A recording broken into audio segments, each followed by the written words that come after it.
Buenas noches, soy Percibicha Salvatierra y estamos en Libertad Bajo Palabra, el último episodio de este año que ha sido tan convulso, duro, francamente terrible para la humanidad entera y en particular para nuestro país. Y no solo, por supuesto, por los efectos del COVID-19, sino por las malas prácticas de prácticamente la totalidad de los personajes que han participado de la administración pública.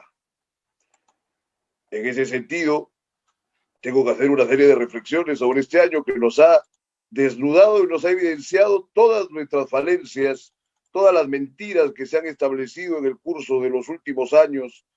Y lo peor es que en estas 2 décadas, porque aparte que está terminando, por supuesto, el año 2020, ya mañana, se están terminando las 2 primeras décadas de este siglo, que es francamente desconcertante tanto por la aceleración de todos los procesos y de todas las cosas que han acaecido en la sociedad, y sobre todo por el modo en que la información ha podido hacerse cargo de todos estos fenómenos sociales con una inmediatez que era impensada hace 30 años, y creo que ese es al menos la única ventaja que nos confiere nuestro tiempo para poder hacerle frente a las arbitrariedades innumerables que siempre protagonizan quienes están ejerciendo el poder. En el caso del Perú, luego del desastre de los años 80 y el apogeo del Fujimorato, ¿no? Con todos los elementos negativos que hasta ahora padecemos,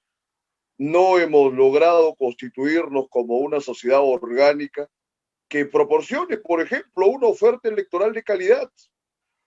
Porque, ¿qué sucede con los candidatos y con los partidos políticos que están en pugna ahora y en el curso de los últimos años, que tienen ideas muy ramplonas acerca de lo que es la política y acerca de lo que son las posibilidades de ejercer el poder, entre que solamente se ocupan de querer satisfacer sus ambiciones más pedestres y robar todo lo que pueden y figuretearse, pero no se preocupan de ver que el país necesita una representación y sobre todo una lectura o el ofrecimiento de una idea de país que nos hace falta en todos los sentidos. Acá tenemos cualquier cantidad de candidatos que creen que basta ser presidente de la República para ejercer un tipo de gerencia sobre los asuntos públicos. Y eso es algo falso. Si uno necesita de gerentes públicos, quedan los ámbitos de la tecnocracia, pero la presidencia y los representantes del Congreso tienen que ofrecer, aparte de propuestas técnicas, propuestas más profundas acerca de lo que significa el país. Y yo creo que ese es el principal problema, no solo ya de los últimos años, sino el problema que constituye al Perú republicano, porque pongámonos a evaluar de todos los partidos políticos existentes hasta este momento, cuáles nos han ofrecido una visión del Perú, cuáles nos han ofrecido una idea que llegue a congregarnos en una sola identidad, respetando por supuesto la pluralidad de identidades o hasta inclusive de naciones que se puede decir que hay en este país, pero no hay nada que nos conforme orgánicamente como peruanos y que nos haga, digamos, defendernos los unos a los otros, identificarnos los unos con los otros. ¿Y qué otra cosa más veo que se ha evidenciado? Aparte, por supuesto, de todas las mentiras de Vizcarra, de la ineptitud de Merino y también de la malicia de sus opositores, de la ineptitud garrafal de Sagasti y de la alcahuetería manifiesta por todos los individuos que clamaban por los muertos de regímenes anteriores, y hoy mismo que está muriendo gente en Virú y en las carreteras tomadas por los agraristas, no se están pronunciando. Yo digo, ¿es que acaso estos muchachos que están muriendo son menos héroes que los otros muchachos que encumbraron como héroes del Bicentenario y que inclusive les han dado una participación escénica en el lugar de la memoria? ¿Hasta cuándo se van a sostener todas estas mentiras? En fin, decía, acá veo que los peruanos no tenemos una voluntad de diálogo real. No hay quien se quiera poner de acuerdo y ninguno de los personajes que están en la escena pública actual, francamente, tienen una oferta de bienestar para la mayoría de la gente. Lo vemos en razón de este agrarismo, de la conducta atroz del Congreso, que devolvía a la Comisión de Economía una y otra vez los documentos de la ley que iba a sustituir a la ley de promoción agraria que es el tipo de Fujimori, con todo el descalabro que han creado hasta este momento. Y también los dirigentes y líderes de izquierda que asusan al campesinado malamente para que insistan de formas no adecuadas en llevar a cabo sus protestas y sobre todo atentando contra instituciones importantes del país como la policía. Es decir, ¿qué cosa quieren unos? Los fascistas, los salvajes, que no entienden la problemática de los otros, quieren que se le imponga un régimen de balacera perpetua a los protestantes, a los manifestantes. Son una desgracia. No se puede actuar de esa forma. Pero la otra posibilidad que ofrece la izquierda, que quiere que la policía haga frente a los violentistas que hay en las marchas sin recurrir al ejercicio de la violencia. Entonces, acá es absolutamente un desconcierto porque tiene uno que centrarse con equilibrio y responder con cautela a todos estos temas. Se vio en la famosa entrevista que le hicieron a Verónica Mendoza hace unas semanas en RPP, que a mi parecer ella no supo responder absolutamente ninguno de los cuestionamientos que le dieron los que trabajan en esta radio y para mayor sentido de las paradojas, estos personajes también estaban absolutamente obtusos a ver las condiciones a las que estaban sometidos los trabajadores de las empresas agroindustriales, porque tienen una tendencia unívoca a satisfacer las pretensiones de sus patrones y de la gente que maneja el poder económico en el Perú. Y ese es otro problema de nuestra política, porque acá no se puede gobernar únicamente para favorecer a los millonarios, como tampoco para satisfacer no solo las necesidades de la clase trabajadora, sino también los apetitos revanchistas y hasta resentidos de cualquier cantidad de gente. Acá se tiene que hallar un equilibrio en el cual se trate de dar una proporcionalidad que beneficie a todos los involucrados. El gran problema de nuestro país, insisto, es que no hay ni esta voluntad de diálogo, ni tampoco esta voluntad de comprender las necesidades de todos los ciudadanos. Y así no se puede gobernar ni se puede hacer ninguna mejora en nuestro país. Me voy a algo más profundo en razón de que ayer se ha conmemorado el bicentenario de la independencia de Trujillo. Me da que reflexionar mucho, de hecho escribí un ensayo ácido y más o menos cruel sobre el tema, lo publiqué ayer en la web de Libertad Bajo Palabra, pero me da ahora que complementar viendo la visión del sur, donde están generalmente ubicados el mayor foco de conflictos sociales y de movimientos de izquierda más o menos radicales, ¿no? Pasadistas, algunos milenaristas, siempre tienen enfocado sus temas y sus propuestas en el pasado, tanto por el lado del socialismo más ramplón, que no admite matices, digamos, de este tiempo ya moderno, como la idea de que el imperio de los incas era una maravilla y que debería volverse a considerar al incanato como un elemento que vertebre nuestra identidad, cuando sabemos que precisamente muy fácilmente fue tomado este incanato, el Tahuantinsuyo, por las divergencias que había entre las naciones que apenas habían conquistado pocos años antes de la llegada de los españoles. Entonces, esa no puede ser una propuesta de identidad nacional. Yo pienso que el norte siempre estuvo mejor consolidado, no solo por el crisol mestizo, que fue más amplio, sino también por el mismo carácter de la gente del norte. Y a mí me gusta siempre decirlo, que, por ejemplo, los abusos que se daban entre la indiada sureña, muy difícilmente podía darse en el norte porque cualquiera, un buen norteño, agarra un machete y va y se mata a cualquier hacendado. Se han dado muchísimos casos. Hay inclusive un muy buen cuento, ¿no? De Diez Canseco sobre un bandolero de aquella época, Jijuna. Yo les recomiendo que lo lean. O sea, el que es hombre se manifiesta como tal independientemente de su clase social, porque el abuso no se puede sostener y uno no tiene por qué aguantarlo. Pero ¿qué más se dio en el norte?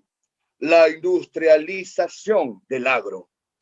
Un elemento que, por ejemplo, quienes enaltecen la reforma agraria de Velasco no tienen en consideración. Las haciendas sureñas y serranas, sobre todo, no tenían de ninguna forma la potencialidad industrial y de producción que tenían las haciendas azucareras del norte.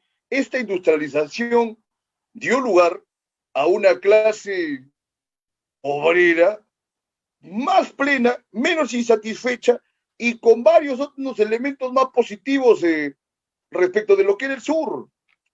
Yo les comento en ese sentido y en relación a la independencia de Trujillo, los movimientos anarquistas e inclusive el surgimiento del Partido Abrista, que en su primera época fue bastante positivo para la organización de la gente. Entonces, en este sentido, en el norte, creo que se está gestando, se puede gestar un elemento para vertebrar una idea de nación más pleno, porque no se ve todo el tiempo al pasado, sino que trata de hallarse algunos elementos de futuro. ¿Cuál es el problema, sin embargo, del norte? La deplorable oferta política que se ha dado hasta la fecha. Pero eso es algo que puede cambiar. Yo creo que la única esperanza que tiene el pueblo peruano para hallar algún elemento de transformación después de estas elecciones de abril de 2021, que de todas maneras, por la baja calidad de la mayoría de los participantes, no van a dar solución a los problemas gravísimos que tenemos en este momento, es reestructurar los partidos, tanto los tradicionales, o crear partidos nuevos, con gente nueva, con ideas nuevas y propuestas contundentes que puedan estar a la altura de las expectativas, quizás dormidas, pero latentes que tiene el Perú. Ahora, la política en el orden de cosas que estoy diciendo y tomando como ejemplo, ¿no? O como un escenario de estudio a la Argentina, donde se ha aprobado la legalidad del aborto, es que la política tampoco puede reducirse solo a un postureo moral. Las discusiones tampoco pueden definirse y limitarse a sentar una posición moral, porque es lo que mucho se ve cuando hay cualquier tipo de controversia, sea los hechos del 9 de noviembre, ¿no? Que hasta la fecha hay gente que está perdida y piensa que hubo un golpe de Estado, etcétera. Luego, los actos de Sagasti, el paro agrario, todo lo demás. Hay quienes creen que luchar por la democracia es estar a favor de este discurso establecido por los caviares y por ciertas izquierdas que verdaderamente no tienen ningún fundamento. Entonces, todo lo que se da fuera de ese marco de pensamientos, entre comillas, es una maldición, es anatema, ni siquiera se entra a discutir. Se ven ejemplos por todo lado en las redes sociales, entre los columnistas de los diferentes medios, todo se reduce a una postura moral.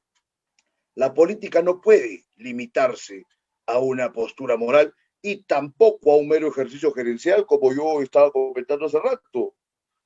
Por ejemplo, el aborto. Independientemente de lo que uno pueda creer acerca de la vida humana y de la funcionalidad de derechos que tiene un embrión, un feto, hay una necesidad de orden público para regular y para proporcionar a quienes les place o necesitan realizar su aborto estas funciones. Y en Argentina se ha dado, pero el hecho de que haya la necesidad de viabilizar el aborto e inclusive de legalizarlo, no puede dejar de lado que es francamente algo atroz y que es el aniquilamiento de una vida humana. Los científicos empiezan a teorizar que hasta la semana 14, la semana no sé cuánto, no es que sea vida humana porque no hay una conexión neuronal. Eso es francamente un tema bastante patético porque quienes creen en la ciencia, y yo, por ejemplo, tengo una posición en favor de la ciencia, pero no soy un dogmático de ningún tipo. Inclusive no llego a ser un dogma de lo que es la ciencia, como hacen otros. Entonces, si la ciencia lo dice, debe ser así. Pues la ciencia tiene instantes que son momentáneos, o mejor dicho, tiene periodos en los que sus epistemes y sus conocimientos y sus proposiciones son válidas por un periodo. ¿Cuántos siglos han pasado con ideas que se creía eran ciertas y eran válidas en su momento? Resultaron estando plenamente equivocadas. ¿Quién dice que de acá a unos años no se establezca quizás hasta acá hay el alma humana que exista? ¿Se da cuenta? Entonces, el hecho de que se niegue que un embrión de menos de 14 semanas tiene vida, o sea, considerada una vida humana porque no hay una conexión neuronal y hay otros detalles que pueden ustedes googlear, no es suficiente para negarles esta posibilidad. Y a mí me incomoda, me perturba esta situación y estoy en contra, en ese sentido, de que se dé la aniquilación del embrión, pero dejo a un lado mi posición moral para cautelar las circunstancias de orden público que se da en razón del aborto, sobre todo por parte de mujeres que no tienen ninguna posibilidad económica para realizarse un aborto clandestino en una clínica de un nivel aceptable para que sus vidas no corran riesgos. Entonces, en ese sentido, pese a que es una gran paradoja, yo considero que uno debería dejar de lado su posición moral, aún considerando que es una cuestión atroz y terrible. Y en ese orden de cosas, a las feministas y a los izquierdistas, yo les diría de que vean las otras posibilidades que se gana también con la legalización del aborto. Porque aquí se deja de lado la variable que tiene el padre. Pero si estamos en esta posibilidad de determinar el cese, el corte, ¿no? El aniquilamiento de una vida del embrión, de repente se puede especular, ¿no? En un futuro cercano, toda una reestructuración de las responsabilidades paternales. La paternidad jurídicamente podría tener una serie de alteraciones que deberían ir pensándose. Por ejemplo, si el padre está en desacuerdo, ¿no es cierto?, con la venida al mundo de una criatura, puede hacérselo saber a la mujer. Y si la mujer escucha y no está de acuerdo con practicarse el aborto, muy bien podría atribuirse ella misma todas las responsabilidades sobre esa criatura. Se vería liberado este individuo, por supuesto, irresponsable, inmoral, de tener la obligación de pasar alimentos. Esto puede parecernos inmoral, lo es, pero es inmoral también el hecho de acabar con la vida de un feto. Y a mí no me sorprende, digamos, la aclamación que viene de las izquierdas, porque son los grandes hipócritas en general, salvo excepciones muy raras de toda la vida. Se exaltan y se rasgan las vestiduras cuando se habla de tauromaquia, por ejemplo. Cuando se habla del oprimido, ¿no es cierto? Tienen que responder y dar satisfacción a las necesidades de toda la hueste de desamparados del mundo. Claro, una vez que nacen, dicen, entre comillas, que van a luchar por ellos, pero al más desprotegido y al más desamparado de los seres, porque depende absolutamente de su madre para poder sobrevivir, lo aniquilan como si nada. llegan inclusive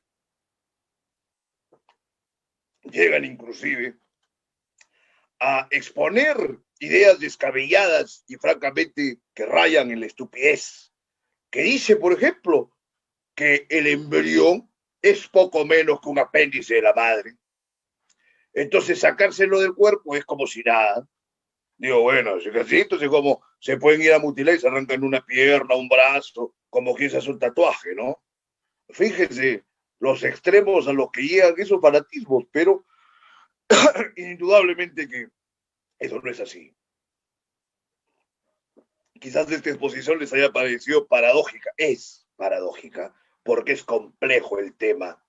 Pero al ser un escenario de análisis político, francamente, habría que dejar nuestras posturas morales de lado para dar una satisfacción al problema de orden público que ha generado el aborto. Nada más. Un poco como esa cita que se le atribuye falsamente a Voltaire, ¿no? Que le escribió una biógrafa mucho tiempo después, era, no creo en lo que usted profesa, pero voy a defender hasta la muerte, en esa exageración, en esa hipérbole, o en ese paroxismo, hasta la muerte, lo que usted cree. Algo así. La política tiene que ser una forma de entendimiento y de resolución de problemas desde una perspectiva pragmática. Por otro lado, se pueden hacer propuestas, digamos, de orden moral, de orden identitario, pero en otro carril. En el escenario de la pura gestión hay que ver de cómo impedir que las madres abortistas de clases bajas se vean expuestas al riesgo de muerte. Por ese lado, no hay nada que hacer, así que bienvenido sea el aborto legal, pero con las implicancias que les he estado comentando. Ahora, insisto en el tema de los muertos que se han sucedido hoy en Perú, pero quisiera también comentar que no todo es tan color de rosa o color rojo como lo quiere ver en la izquierda, que son absolutamente pro, según ellos, pro manifestantes, pro marchantes. Yo he atravesado hace unos días el bloqueo que se ha dado en Perú y puedo dar fe que es una situación peligrosa de bajar. Como estaba solo y como siempre me gusta a veces aventurar, ver qué cosas pasan por ahí, hice, digamos, el tránsito caminando del vehículo en el que estaba hasta ir atravesando los piquetes, desplazándome con cuidado, inclusive alquilando algunas motos o que tenían, por supuesto, su conductor, ¿no? Para que, digamos, llevándome por algunos sitios más o menos escondidos, pudiésemos atravesar los piquetes hasta llegar a la zona que tenía que estar, para hacer el transbordo que correspondía. ¿Y qué cosa había ahí? Por supuesto que violencia, pero también hubo manifiestos, ya no me ha dado tiempo de escribir una crónica, pero le preguntaba a la gente lo que podía. Mucha gente que estaban causando actos de violencia no tenían nada que ver con los agraristas. Y otra cosa, que muy pocos políticos tratan en voz alta, porque claro, ¿quién no va a tener miedo que te vayan a extorsionar o que te hagan volar alguna cosa, ¿no? El problema de los extorsionadores y la gente que cobraba, digamos, para poder pasar de un sitio a otro. O sea, imagínense qué clase de gente está metida también ahí. No se pueden poner una venda en los ojos y reclamar y creer que hay solamente gente de bien en las protestas. Pasó en las protestas contra Merino y sigue pasando y seguirá pasando y se necesita de un control. Por supuesto que no hay que ser tan bastardo de mandar a la policía o al ejército a que balee indiscriminadamente a todos los protestantes. No, por supuesto que no, pero tampoco se puede pedir, como hace esta izquierda descerebrada, de que no se emplee ningún tipo de respuesta a las agresiones de los vándalos que hay.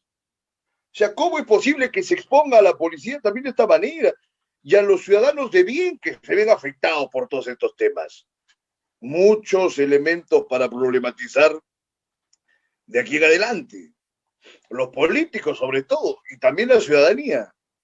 Son cosas en las que debemos ponernos a pensar y son cosas que creo deben tener una resolución por cuenta de la propia gente, ¿no? Yo estoy constantemente reflexionando sobre estos temas y la verdad que yo mismo no hallo una respuesta esclarecida. Por ejemplo, ¿qué cosa es absolutamente injustificable o irracional en el curso de estos últimos meses? El aval popular que de alguna forma sigue teniendo Vizcarra. O sea, no habiendo bastado con los hechos de corrupción que se han evidenciado, no ha bastado con los reportes de la pésima gestión que se ha dado durante la pandemia, que nos ha llevado a ser uno de los últimos países en el mundo en razón de la eficacia para confrontar el COVID-19. No ha bastado la ineficacia misma de Vizcarra respecto de la adquisición de vacunas y por último todas las mentiras dadas respecto de todos estos temas. Hay gente que sigue defendiendo a Vizcarra. Ya yo creo que mayor enajenación no puede haber. Del mismo modo, ahora con Sagasti, yo le di 10 días y tengo los archivos en mi página web de todas las críticas que le he formulado a Sagasti, porque ya se veía, pero digamos había que dejarlo por un momento si podía más o menos desvincularse en algo del Partido Morado y tratar de establecer un gobierno multipartidario. Un error craso. No ha llegado a determinar en ningún momento una política abierta, amplia, generosa, sino que ha tenido, como todos los gobiernos, la tendencia a llevar solamente agua para su lado. Y la verdad que todos los elementos negativos por parte de Sagasti deberían propiciar que sea execrado de su cargo. Pero como este Congreso es cualquier cosa y como ahora no va a haber legislaturas hasta abril, ¿no? Entramos en este receso del Congreso, se va a dejar de alivio todo el verano a Sagasti. A veces hasta dan ganas de hacer una invocación a Dios, a ver si participa un poco en lo que es la vida política de nuestro país, que parece estar absolutamente regida por el demonio, por el enemigo, por la maldad, por la estupidez, por la ineficiencia y la ineficacia. Sagasti constituye en este momento el principal enemigo del país, como en su momento lo fue Vizcarra. Y que no se dejó que lo que llegase a ser Merino, porque lo asumieron como el principal enemigo del país, una sarta de enajenados, y qué sé yo. Miren, el mundo y este escenario es tan complicado que quizás bajo Merino se hubieran dado unas situaciones más francas. Por lo menos hubo una posibilidad de favorecer a la población que en ningún momento las ha tenido Sagasti. Entonces, eso es algo en lo que debemos ponernos a pensar en este fin de año. Y bueno, y la verdad que estoy revisando algunas de las publicaciones de estos últimos días y qué cosa podemos esperar de 2021 con estas ofertas políticas que tenemos para las elecciones. El jurado electoral especial ha estado tumbándose cualquier cantidad de partidos y de listas y sin embargo a los peores de los peores los ha dejado mantenerse en marcha. Yo tengo pendiente hacer una evaluación de todos los partidos que van a participar en las elecciones, pero hasta la fecha no terminan de satisfacer, digamos, las objeciones que propone el jurado, que la declaró inadmisible cualquier cantidad de estos partidos. Entre ellos, me produce una suerte de lástima el partido aprista, porque tiene una historia bastante emocionante, mucho más emocionante que la del Partido Socialista o la de cualquier otro partido. Hubo muchos años, y a cualquiera que le guste la historia, puede revisar los volúmenes, internet, etcétera, que se han escrito sobre la historia del Perú del siglo XX, acerca de lo que era este partido en sus orígenes, que tiene 95 años. Un partido que nunca llegó a cuajarse conforme las esperanzas de los que estuvieron en un primer momento, ¿no? Hubo épocas, y buena parte del Perú fue aprista, en el cual, en las cuales, mejor dicho, en las cuales se manifestaba el heroísmo y la epicidad y el compromiso por la transformación del país de una manera que a partir de los años 80 ya era solo una sombra y lamentablemente ya están en condiciones sombrías y desprovistas de la entereza originaria de ese partido. llegaron al poder con todos los efectos que ya conocemos. Y ahora mismo, digamos, la gente que está sumida en la gerontocracia en el partido parece evitar que haya una reestructuración o una reactualización. No digo que estas listas últimas hayan tenido esas posibilidades, no lo creo, han sido muy alanistas, inclusive la hija de Alan García encabezaba la lista al Congreso por Lima, ya que, digamos, hubiera sido como una revitalización del legado de García, pero de todas maneras es una lástima que ese partido se vea sumido en estas circunstancias. No sería lo mismo, por ejemplo, si estuviese el partido Podemos o cualquiera de estos partiduchos. Entonces, es interesante que justo ahora se me venga a la memoria eso por algo que les estaba comentando al inicio de esta presentación de ayer. Se conmemoró el bicentenario de la independencia de Trujillo. Y retomando mi idea acerca del norte como un faro de renovación acerca de la identidad peruana, digo, ¿qué pasaba en Trujillo cuando se da la revolución del 32, la toma del cuartel O'Donovan y luego la represión sanchezarrista que inclusive mandó bombardear la ciudad de Trujillo, ¿no? Un acto fue absolutamente genocida y de un bárbaro. La aristocracia, entre comillas, o la oligarquía, mejor dicho, los potentados de la ciudad, estaban en ágapes y banquetes en el Club Central. Lo escribe en alguna parte, alguien no recuerdo bien, pero se dice de que estaba el viejo Daniel Hoyle, era uno de los pocos potentados de la ciudad que no participaba de esos ágapes porque se estaba desangrando el pueblo. En cuanta calle daba espacio para hacer heroísmo en esa época tan dura. Esto es significativo porque me parece como una ventana fenomenológica, una reducción de lo que pasa en nuestro país. Porque de esos años tan duros, el año de la barbarie en particular, se puede decir que no hubo una sola familia trujillana que no haya proporcionado uno o varios muertos a esa revolución, que fue una revolución aprista, que fue impensada, que puede ser que estuvo fuera del lugar, etcétera, pero que se dio. Tiene un valor. Y la gente parece no recordarlo. Yo viví en Trujillo varios años y siempre me pregunto, ¿y cómo es posible que no nos organicemos? No hay el surgimiento de una clase intelectual distinta, una clase política diferente. Lo digo en razón precisamente de los equívocos que se dan ahora en el Congreso. ¿Cuántos de los mayores desastres del Parlamento en los últimos años no han venido por cuenta de gente que ha tenido la representación de la libertad? Rosa Bartra, la Comisión de Constitución la vez pasada, ahora Tony Novoa, la Comisión de Economía, etcétera. Inclusive el congresista Bazán, exaltando a la gente, creo que sin mayores fundamentos y cambiando el orden de su discurso conforme cambia la marea de la popularidad o de las necesidades de muchos de los marchantes, sin darle un camino adecuado a esas necesidades, que no solamente deben ser satisfechas a trompicones, sino que deben tener un cauce más ordenado.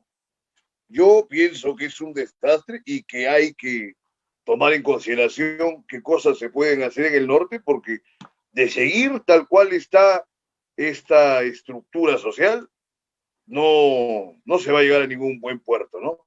Se dice la libertad, la cuna de la independencia. Por si acaso el 27 de diciembre se había jurado la independencia en Lambayeque. Claro que Lambayeque de alguna manera pertenecía al partido o a lo que era esta región de la libertad en ese tiempo, pero había otras manifestaciones. Y yo digo, exactamente, ¿cuándo es que se ha luchado por la libertad? En la libertad y en Trujillo. Este tiempo que estoy comentando del año 32, un episodio. Quizás el tiempo de La Puente, que dio la espalda a su propia clase social para aventurarse, ¿no?, en una lucha guerrillera que también fue acabada en muy pocos días porque estuvo fuera de foco, no hubo quizás mayores reflexiones, hubo mucho voluntarismo. Y por último, desde mi percepción, actual. El socialismo no era ninguna clase de camino, pero en ese momento que vivíamos, ¿no? Que había habido cuántas dictaduras previas, apenas estaba gestando unos gobiernos diferentes, era una posibilidad. Pero lamentablemente se acabó con prontitud, pero fue un elemento. Y hubo algunos de sus comandantes que sobrevivieron e inclusive vivían en la viva ciudad de Trujillo, en el centro, ¿no? Fernández de Gasco, etcétera, Cifrón Regoso, bueno, estaban en el MIR, ¿no? Etcétera. Eh, ¿Y qué, luego qué se ha hecho con Trujillo? Yo tengo que apuntar, por ejemplo, también como una representación de lo que es el país fuera de lo que es el sur, la creación de movimientos políticos que no han aportado ninguna idea, ni ningún bienestar, ni beneficio, salvo para los integrantes de esos movimientos políticos. Porque ciertamente Trujillo, digamos que era un desastre bajo la gestión aprista. Década tras década llegaba el APRA y bueno, se hacía muy poco, muy poco, muy poco y no hay ninguna representación del apego, digamos, de los ciudadanos de 30, 40 años con el aprismo. Al contrario, todo el mundo en general suele repudiarle porque quien ha vivido en el norte ve que casi no se ha hecho nada. José Murgia tuvo no sé cuántos periodos en la alcaldía y dónde está, digamos, el progreso dispuesto por esa gestión. ¿Dónde lo ven los trujianos? Parecido pasa en el resto del país, ¿no? Han venido cualquier cantidad de tipejos a asumir la presidencia luego de la huida de Fujimori. ¿Y dónde están los beneficios de esas gestiones? ¿Dónde están los aportes? ¿Qué bienestar han proporcionado al país? Sé que la mayoría han sido una sarta de ladrones y de corruptos. Todos están procesados. Bueno, regresando a Trujillo, sale entonces este partido de César Acuña, PP, que no ha dispuesto de ningún intelectual, por último. ¿Qué programa? ¿Qué idea? Nada que ver. Cuadros políticos importantes, nada que ver. Aparece Livio Espinosa, que era un hombre tan comprometido, tan controvertido, que se hablaba del Escuadrón de la Muerte, cuántos procesos se dieron al respecto. Un hombre que no se veía intachable. Se aprueba, es alcalde, un desastre su gestión. Lo menciono no solo por tocar a Trujillo, sino por traerlo a la realidad nacional. ¿Cuántos de los presidentes de los últimos años y los candidatos actuales no están vinculados a crímenes contra los derechos humanos? Por favor. Ollanta Humala, se hablaba de Madre Mía, etcétera. Urresti, ni hablar en su momento. Alan ya para el segundo gobierno. Bien, tenía los elementos de las masacres, de los penales, etcétera. No porque hayan sido terroristas son menos dignos de hacer alguna defensa de sus derechos, ¿no? Eso es lo que tenemos que entender y lo que tenemos que cautelar y ver esos matices para poder construir un país mejor. Y bueno, siguiendo con el ejemplo de Trujillo, sale Livio Espinosa, está nuevamente APP en el poder, han copado la alcaldía, el gobierno regional. En Trujillo sigue habiendo una corrupción tremenda, extorsionadores por todos lados, narcotráfico. ¿Quién cautela cuántos kilogramos, toneladas de cocaína salen por el puerto de Salaverry? ¿Quién se encarga, a ver, por ejemplo, de revisar todos estos temas? Se dejan de lado todos estos elementos. Claro, la gente entre que tiene miedo a enfrentarse a esta delincuencia y entre que prefieren también servirse de sus propios negocios, de sus lobbies minúsculos o mayúsculos, dependiendo de la condición, sus corruptelas, y se olvidan del país, se olvidan de la región, se olvidan de la ciudad y solamente recuerdan sus apetitos más miserables, pedestres. Eso pasa en Trujillo. Y luego de esto, vamos por el lado intelectual. Silencio absoluto. Inclusive servilismo de los pocos intelectuales que hay y hasta de la gente que están en el medio cultural a los poderes de turno por un proyectito, o por una consultoría. Y digo, pasa absolutamente en todo sitio, en el Cusco, en Arequipa, en Lima, ni hablar. ¿Cómo enfrentamos estas condiciones? ¿Qué político está hablando de esto? ¿Qué cosa, por ejemplo, habla Julio Guzmán? Que es otra cosa absolutamente imposible de justificar la impertinencia de ese sujeto que cree que tiene condiciones para ejercer la presidencia de la República, no tiene ningún carácter ni ninguna idea de cuáles son los problemas que verdaderamente tiene nuestro país, como esto que estoy mencionando. Igual Forsyth y toda la tanda de personajillos que se quieren hacer pasar ahora por buenos candidatos a la presidencia. Y yendo a analizar un poco este tema de los candidatos, lo que decía hace rato, de quienes pensaban de que basta tener un criterio gerencial para hacerse cargo del país. Aliaga, López Aliaga, Hernando de Soto, Sillonís en su momento, con todos los papelones que ha protagonizado en los últimos días y semanas, se ve de que no tiene pues ningún criterio para atender la problemática inmensa que tiene nuestro país, sobre todo en el orden social. Entonces, esa, digamos, asimilación o comparación entre lo que sucede en Trujillo y La Libertad y lo que sucede en el país entero, yo creo que es primordial para poder advertir algunos elementos de solución. Y ahora pienso en Vallejo, ¿no? Indudablemente, que no la pasaba tampoco nada bien en esa ciudad. Hubo mucha hostilidad. Debemos recordar que Vallejo estuvo preso en Trujillo y preso es donde él escribe ese libro tan importante que es Trilce.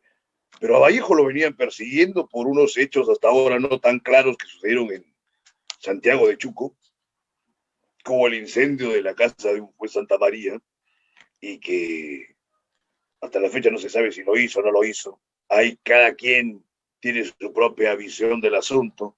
Hay algunos Santa Marías, inclusive, que se jactan que muy bien que lo hizo Vallejo, etcétera, ¿no? Siempre por ahí hay algún rebelde, pero, o sea, hay de todo, pero el hecho es que ese hombre la pasó mal, y si no era por el Grupo Norte, lo hubiese pasado peor. Luego, el destierro, y no se da ninguna reactualización ni revalidación de estos componentes, de esta tradición en Trujillo, y yo veo que no sea tampoco en el resto del país, sobre todo en Lima. La academia, entre comillas, que además está capitaneada malamente por la izquierda, no tiene ningún acercamiento a la masa, ni siquiera por los canales alternativos de la prensa alternativa, que son muy positivos, inclusive como este. A veces, no es cierto, vengo con algún invitado o algo que más o menos se puede conversar, pero luego hay otra categoría de sectarios, inclusive con algunos se puede decir que soy hasta amigo, pero llegan a los extremos de pedir que se le dé una lista de preguntas cuando lo más interesante y fructífero, ¿no? O fructífero para los espectadores sería presenciar una conversación, un diálogo fundamentado, alturado, ¿no? Es cierto, tener criterio, pero bueno, eso cada vez es más escaso, ¿no? Y es por eso que tenemos la condición política que nos ofrece el escenario público.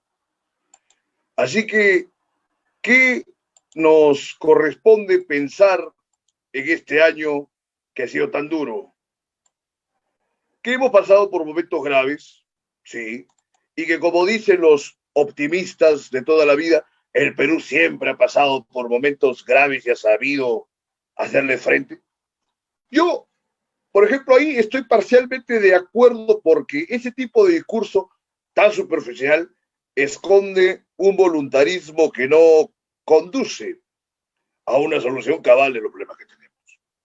Yo no es que sea pesimista, pero sí me gusta ser drástico y señalar en todas sus posibilidades los equívocos a los que nos ha conducido la pésima dirección política que ha tenido el Perú los últimos años en general casi ininterrumpidamente en los últimos 2 siglos.